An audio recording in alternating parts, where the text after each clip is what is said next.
এই ভিডিওতে আমি তোমাদের ষষ্ঠ ঘাতের সূত্রটা কি সেই সম্পর্কে আলোচনা করে দিচ্ছি। তোমরা যারা 2027 সালে মাধ্যমিক পরীক্ষা দেবে এই ভিডিওটি কিন্তু তাদের জন্য ভীষণ ইম্পর্টেন্ট। দেখো সূত্রটার নাম কি? ষষ্ঠ ঘাতের সূত্র বা সিক্সথ পাওয়ার ল। কি হয়, নদী যে বহন করে সেই নদীর বহন ক্ষমতা দুটো জিনিসের উপরে মেনলি নির্ভর করে। একটা হচ্ছে তার জলের পরিমাণ এবং আরেকটা হচ্ছে তার গতিবেগ। তো কোনো কারণে যদি নদীর গতিবেগটা দ্বিগুণ বেড়ে যায় তাহলে গতিবেগটা কত বাড়বে? দ্বিগুণ বাড়বে। ধরো আগে গতিবেগ ছিল 10 কিলোমিটার পার ঘন্টা, এখন গতিবেগ যদি দ্বিগুণ হয় তাহলে কত হবে? 20 কিলোমিটার পার ঘন্টা। তো ওটাই বলেছে, নদীর যদি গতিবেগটা দ্বিগুণ বেড়ে যায় তাহলে নদী আগে যে পরিমাণ বহন করত এখন তার থেকে বেশি বহন করবে। এবং সেটা কত গুণ বেশি বহন করবে? 2⁶, মানে হচ্ছে 64 গুণ। 64 গুণ বেশি বহন করবে।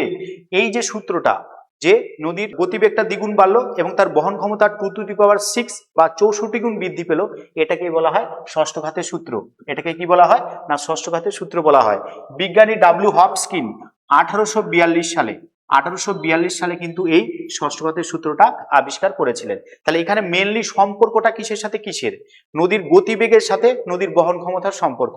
গতিবেগ দ্বিগুণ হলো, বহন ক্ষমতা 64 গুণ বৃদ্ধি পেল, এটাকেই এক কথায় বলা হয় ষষ্ঠ ঘাতের সূত্র। ঠিক আছে, তবে আর একটা জিনিসও মনে রাখতে হবে, যদি কোনো কারণে নদীর গতিবেগ দ্বিগুণ বৃদ্ধি না পেয়ে জলের পরিমাণটা দ্বিগুণ বৃদ্ধি পায় তাহলেও কিন্তু বহন ক্ষমতার উপরে তার প্রভাব পড়বে, কিন্তু সেক্ষেত্রে 64 গুণ হবে না।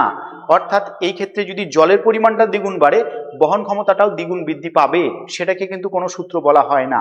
কিন্তু ষষ্ঠ ঘাতের সূত্রটা যখনই বলবে তখন দুটো রিলেশন মনে রাখবো, গতিবেগ বাড়লো দ্বিগুণ, বহন ক্ষমতা বাড়বে 64 গুণ। এটাকে আমরা কি বলবো? ষষ্ঠ ঘাতের সূত্র বলবো।